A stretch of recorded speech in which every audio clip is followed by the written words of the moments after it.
muna kami bago papasok sa City Hall. Andyan lang po yung City Hall, o yan. Yan po ang City Hall. So, may mga restaurant dito malapit. So, dito na lang kami dahil mapaparking kami dito sa labas. Yan, kakain muna kami ni Abby. Bago papasok sa City Hall. Mahal na dahil itong yan po. Ano ba no? Itong bahay sa Tacobo. Tagalog po muna si Abby ngayon. No, Bisaya daw ngayon. Ano, Rani Muting? Bawal daw. Ito yung mag-Bisaya. para hindi Ako lang daw guys. So, makinig kayo ha kung magbibisaya ba si Abby.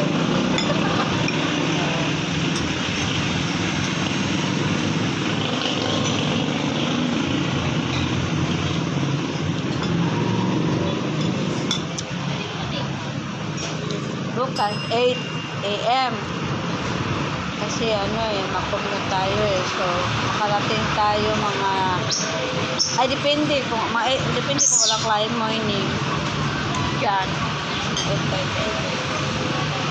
tapos importante makarating tayo doon alas 12 doon sa office ng Manila Bulletin. Natin naman tayo mga oras, diba? Wala pang alas 12. Kailangan alas 12 makarating tayo doon sa office ng Manila Bulletin. Anong sasakyan natin? Kahit pwede naman silang magbintay. Kukunin ko lang naman yung dokumento. Text ka na sa Tapos natin,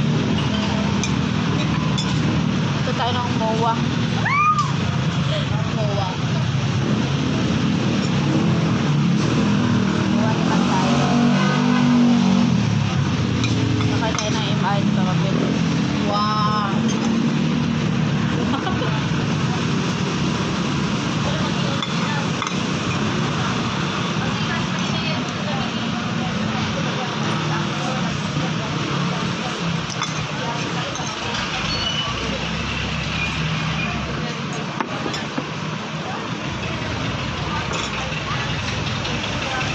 Sisi tayo guys. Sisi. Then give money.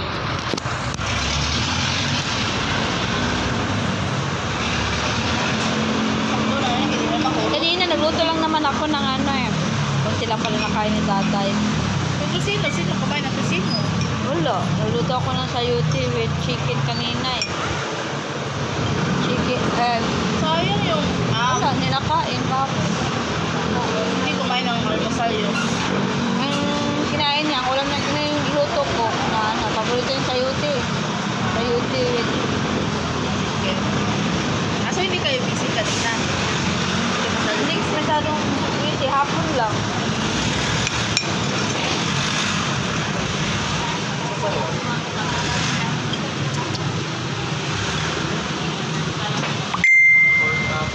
Sabi ni tata, nilagay ko na ang susi sa bintana, dating lagayan.